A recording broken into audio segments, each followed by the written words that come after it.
मैं हूँ शादी अंजम। आप देख रहे हैं यूके इमिग्रेशन। कल प्रोग्राम किया था तो बहुत सारे लोगों ने ये कहा कि आप दोबारा प्रोग्राम करें क्योंकि उन्होंने मिस कर दिया। और स्पेसिफिकली कल मैंने जो स्किप किया था वो था एग्जम्पशंस ऑफ स्पाउस वीजा कि कौन कौन लोग एग्जम्प्टेड होते हैं in order to meet the financial requirement of £18,600। तो वो तमाम लोग जो यूके में आना चाहते हैं और उनको जो एग्जम्पशंस मिलती हैं फाइनेंशियल रिक्वायरमेंट से, उसके लिए कल जो हमने पॉइंट उसमें स्किप किया उसके लिए आज ये स्पेसिफिक प्रोग्राम मुझे दोबारा करना पड़ा। आई होप कि बहुत सारे लोग जो हैं वो आज क्वेश्चन कर सकेंगे, पूछ सकेंगे इससे रेलिवेंट जो भी आंसर हैं। कल जिन लोगों को नहीं हम लोग रिप्लाई कर सके थे उन लोगों को आज क्वेश्चन में रिप्लाई करेंगे, लेकिन मेक श्योर कि आप इंग्लिश लैंग्वेज में अपने क्वेश्चन लिखते हैं, क्योंकि बाद में मैंने नोटिस किया था कि वो लोग जो उर्दू में क्वेश्चंस लिखते रहे हैं और बार बार पूछते रहे थे क्योंकि क्वेश्चंस के आंसर उनको नहीं मिले, तो इस वजह से उनके जो क्वेश्चंस हैं वो स्किप हो गए और मैं उस वक्त देख नहीं सकी कि उनके क्या क्वेश्चंस हैं। तो मेक श्योर अगर आपका कोई क्वेश्चन है तो आप उसको जब टाइप करेंगे तो इंग्लिश में टाइप करेंगे ताकि आपको उसका प्रॉपर जवाब मिल सके। तो coming to the point, coming to the subject, exemptions, कौन कौन लोग एग्जम्प्टेड होते हैं फाइनेंशियल रिक्वायरमेंट £18,600 से।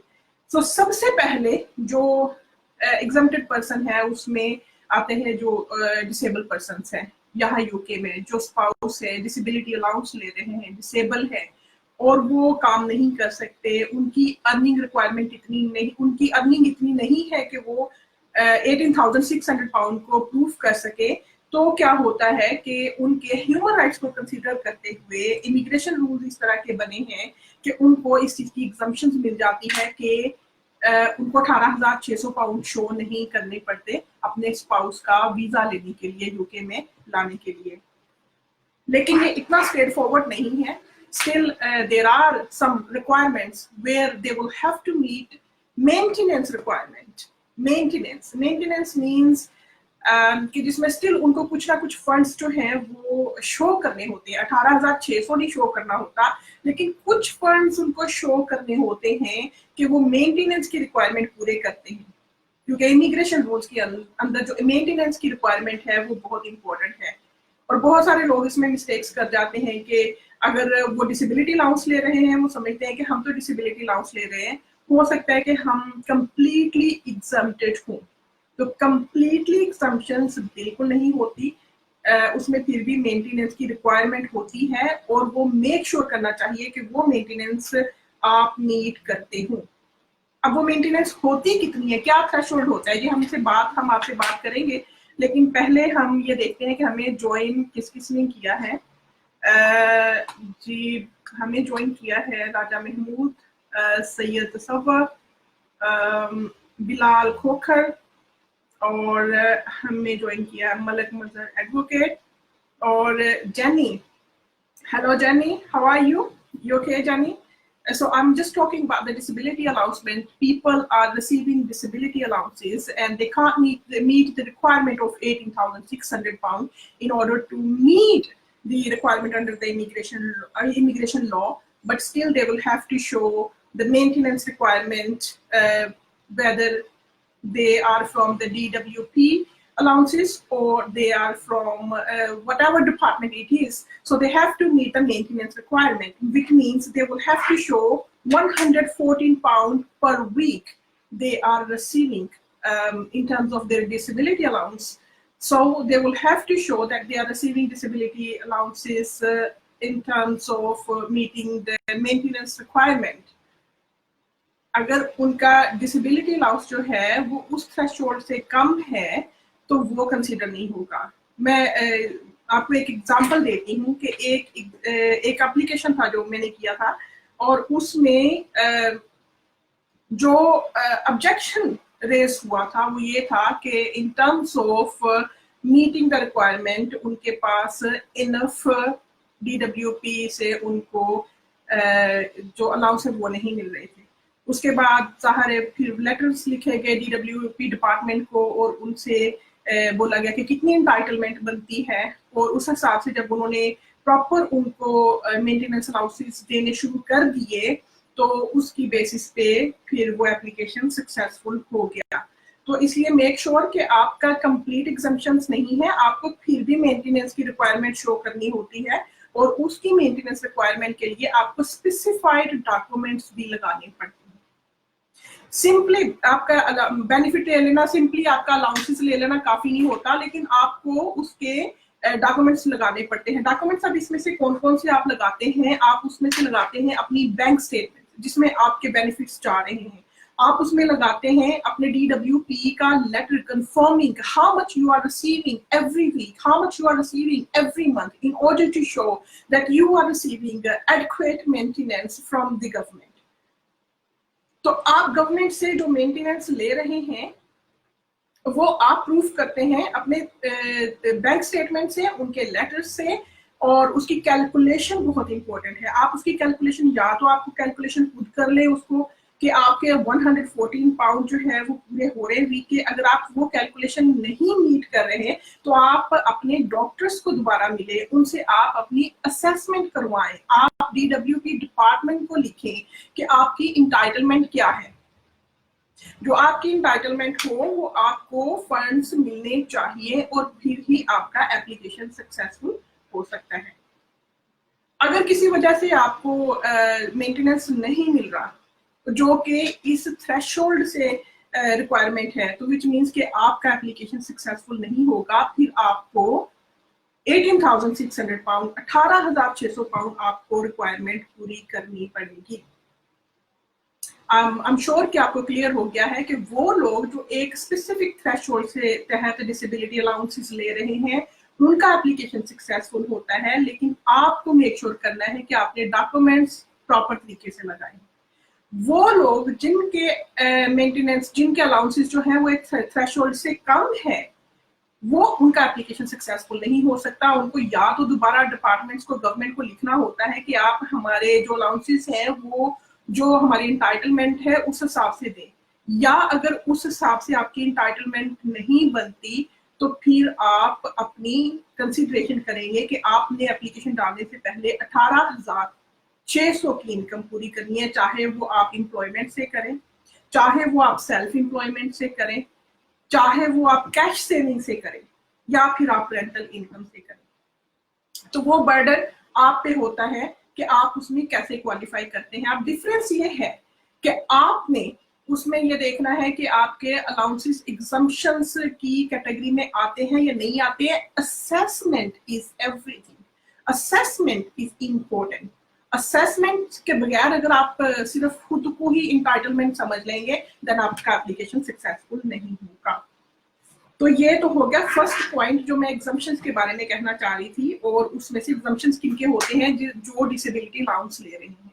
अब सेकंड एग्जम्पशंस किसकी होती है, जो PIP ले रहे हैं, जिसे कहते हैं कि पेमेंट इंडिपेंडेंट प्रोटेक्शन। तो वो जो फंड्स अलाउंसेस ले रहे हैं वो भी एग्जम्प्टेड होते हैं। थर्डली जो पुलिस पेंशन ले रहे हैं वो भी एग्जम्प्टेड होते हैं। केयर अलाउंस ले रहे हैं, आप किसी की केयर कर रहे हैं, DWP डिपार्टमेंट आपको केयर अलाउंस दे रहा है, वो भी एग्जम्प्टेड होते हैं। अटेंडेंस अलाउंस आप ले रहे हैं, फिर भी आप एग्जम्प्टेड हैं। तो ये सर्टेन बेनिफिट्स हैं, अगर आप सर्टेन बेनिफिट्स में अलाउंसेस ले रहे हैं देन यू आर एग्जम्प्टेड। अगर इन अलाउंसेस में से आपको अलाउंसेस नहीं मिल रहे, तो अगर आप सिंपल बेनिफिट ले रहे हैं, इनकम सपोर्ट ले रहे हैं, विच मीन्स कि आप फिर उस पे आप अप्लाई करके अपनी एग्जम्पशंस क्लेम नहीं कर सकते। तो एग्जम्पशंस क्लेम करने के लिए there is specific requirement in terms of meeting the exemptions provided by immigration rules. तो ये बहुत इंपॉर्टेंट है। राइट, अभी हमें ज्वाइन किया है, let me just tell you, many more people have joined us. Ali Farooq, Shamsul Rahman, Shahid Bahadur or Badr, Raja Ataullah, इन लोगों ने, और ये है Shabab Mirza. Hello to everyone, and thank you for joining us, joining me actually.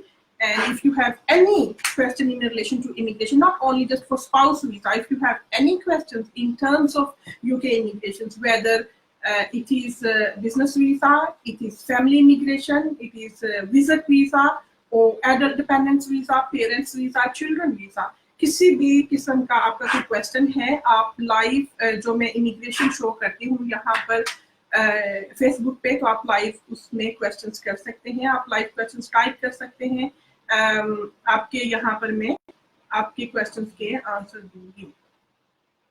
Right, so moving forward, कि ये तो आपकी होगी एग्जम्पशंस और आपको मेंटेनेंस क्या शो करना था। अब उसमें डॉक्यूमेंट्स आपने लगाने हैं, बैंक स्टेटमेंट्स लगाने हैं, आपने उसमें DWP का लेटर लगाना है, वो आप डॉक्यूमेंट्स लगाएंगे। अब इसके अलावा आपको उसके साथ अकोमोडेशंस का प्रूफ, अकोमोडेशंस इस सिचुएशन में जब आपको एग्जम्पशंस क्लेम कर रहे हैं, आप एग्जम्पशन मांग रहे हैं, इस सिचुएशन में आपको जो अकोमोडेशन है वो थर्ड पार्टी की सपोर्ट भी हो सकती है। फॉर एग्जांपल, आपको अकोमोडेशन आपके पेरेंट्स की तरफ से मिल सकती है, आपको अकोमोडेशन आपके फ्रेंड्स फैमिली की तरफ से मिल सकती है, लेकिन मेक श्योर उनसे कंसेंट लेटर आप जरूर लें। कंसेंट लेना जरूरी है। अगर आप कंसेंट लेटर नहीं लेते तो फिर आप वो एप्लीकेशन रिफ्यूज हो जाएगा। आपको अकोमोडेशन रिपोर्ट शो करनी होती है, आपको जो कि आप किसी भी प्रॉपर्टी एजेंट से या फिर आप काउंसलर से बनवा सकते हैं। तो टाइटल डीड आप लगाएंगे उसके साथ, वो बहुत जरूरी है।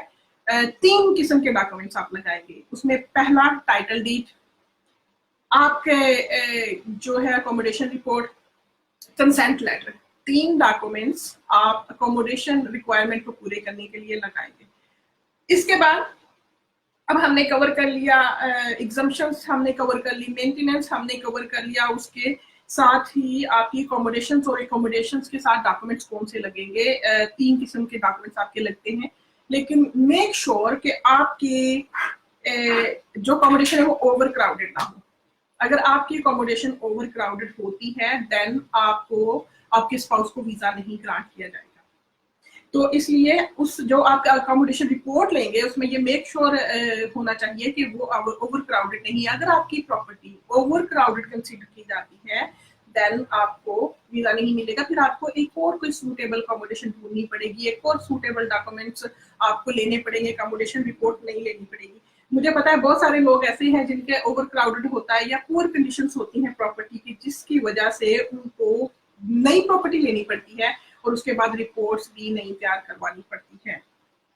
तो इसलिए एनी कंसर्न तो आप मुझे इनबॉक्स में मैसेज भी कर सकते हैं। इस जो लाइव अभी आपके साथ शो हो रहा है इसमें भी आप मैसेज कर सकते हैं, आपको मैं उसका आंसर दे दूंगी। उसके अलावा अगर आपको किसी भी किस्म की हेल्प चाहिए, आप थ्रू माई वेबसाइट shazianjam.com आप इमिग्रेशन ग्रुप को ज्वाइन करें तो आप किसी भी वक्त कोई क्वेश्चन कर सकते हैं। अभी देखते हैं हमें और किन्होंने ज्वाइन किया है। many people actually joined. Nasrullah Chaudhry, Nasrullah, Abdullah bin Rizwan, and then many more people actually. It's very difficult to just say the name of all of people. Babu Sarwar, PMLQ, Rana Rizwan, Muhammad Asghar Sahi. Hello to everybody and welcome to this live talk. Any questions, you can ask any questions and I will answer to your questions. Right. अब next चीज जो उसमें आ जाती है वो है English language की requirement. अब इंग्लिश लैंग्वेज की रिक्वायरमेंट में आपको क्या शो करना होता है? इंग्लिश लैंग्वेज की रिक्वायरमेंट में आप उसमें आपका A1 लेवल चाहिए। इंग्लिश लैंग्वेज आपका ट्रिनिटी कॉलेज की रिक्वायरमेंट होता है, A1 लेवल होता है, और इसके साथ ही साथ आप उसमें आपका आइल्स भी चल जाता है। अगर आप पाकिस्तान में तो आपका आइल्स भी चल जाएगा, लेकिन अगर आप ट्रिनिटी कॉलेज का करें तो आपको A1 लेवल का डॉक्यूमेंट सर्टिफिकेट चाहिए इंग्लिश लैंग्वेज की रिक्वायरमेंट को पूरा करने के लिए। इसके अलावा जब इंग्लिश लैंग्वेज की आपकी रिक्वायरमेंट हो जाती है फिर आपके लगते हैं उसमें रिलेशनशिप के डॉक्यूमेंट्स। अब रिलेशनशिप के डॉक्यूमेंट्स में आपके अगर previously if you have been married previously then you will need to provide the divorce certificate from previous marriage. अगर आप डिवोर्स सर्टिफिकेट नहीं देते हैं तो फिर आपके एप्लीकेशन में प्रॉब्लम होगी और आपकी सारी फीस भी जाया जाएगी। तो इसलिए ये बहुत इम्पोर्टेंट है। और अगर आपके यहाँ पर ब्रिटिश चिल्ड्रन हैं, वो यहाँ पर रह रहे हैं और आप जो है वो फाइनेंशियल रिक्वायरमेंट नहीं मीट कर रहे, फिर भी आप अपना वीज़ा अप्लाई कर सकते हैं। लेकिन फिर ये है कि आप बच्चे की बेस पर वीज़ा अप्लाई करेंगे, स्पाउस बेसिस पे आप वीज़ा अप्लाई नहीं करेंगे, क्योंकि बच्चों की बेसिस पे वीज़ा अप्लाई करने से आपको फिर फाइनेंशियल रिक्वायरमेंट शो नहीं करनी पड़ती। बच्चों की बेसिस पे अप्लाई करने से फिर आप डायरेक्ट बच्चों ह्यूमन राइट्स में आते हैं, और ह्यूमन राइट्स में अप्लाई करने के लिए आप उसमें आपकी एग्जम्पशन मिल जाती है। और सम टाइम ये होता है कि अगर आप प्राइमरी केयरर हैं, तो प्राइमरी केयरर जो है उनको इंग्लिश लैंग्वेज की रिक्वायरमेंट भी नहीं होती। Thank you for liking the video. बहुत सारे लोग जो हैं वो थम्स अप भेज रहे हैं। आई होप कि आपको काफ़ी इंफॉर्मेशन मिल रही है यहाँ पर। अगर आपको फर्दर इंफॉर्मेशन चाहिए तो डेफिनेटली आप मुझे अपना क्वेश्चंस यहाँ पर भेज सकते हैं। तो अभी बात कर रहे थे कि आपके जो फैमिली वीज़ा आप किस किस कैटेगरी में कर सकते हैं। बच्चों की बेसिस पे कर सकते हैं, एग्जम्पशंस में कर सकते हैं।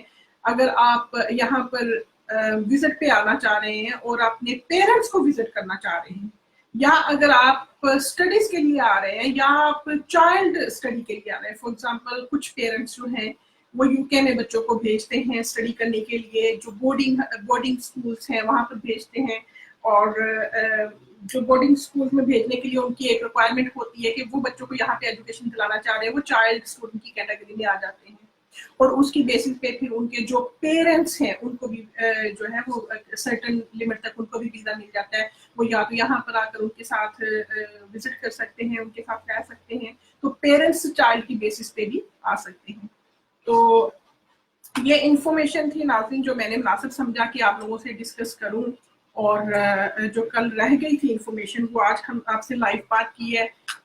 मेरी कोशिश होगी कि फर्दर टॉपिक्स पे, जिस तरह से इंट्रा कंपनी ट्रांसफर है, बिजनेस वीज़ास हैं, आपकी सोल कंपनी के वीज़ास हैं, बिजनेस सेटअप है, इनोवेटिव जो वीज़ा है वो है, आपका यहाँ पर इन्वेस्टर का वीज़ा है जो आपको बहुत आसानी से मिल जाता है और आप फिर उस पर अप्लाई भी कर सकते हैं नेशनैलिटी के लिए, यहाँ पर सेटलमेंट के लिए। अपनी फैमिलीज को भी बुला सकते हैं आप, यहाँ पर अपनी इमिग्रेशन कर सकते हैं।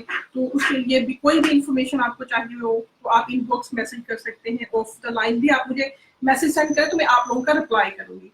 तो इसलिए आज के प्रोग्राम के लिए आपसे मेरे पास एक्चुअली आज टाइम बहुत कम था ऑफिस के बाद, तो इसलिए मैंने मुनासिब समझा कि आप लोगों को इस चीज़ की इंफॉर्मेशन दे दूँ। और आई विल मेक श्योर कि आपको रेगुलरली इमिग्रेशन लॉ के बारे में, जहाँ पर वर्कर वीज़ा फॉर एग्जांपल अभी फ्यूचर में बहुत सारे ऐसी ऑप्शंस हैं आने वाली है जिसमें वर्कर वीज़ा, टेम्परेरी वीज़ा है, चैरिटी ऑर्गेनाइजेशंस के वीज़ास हैं।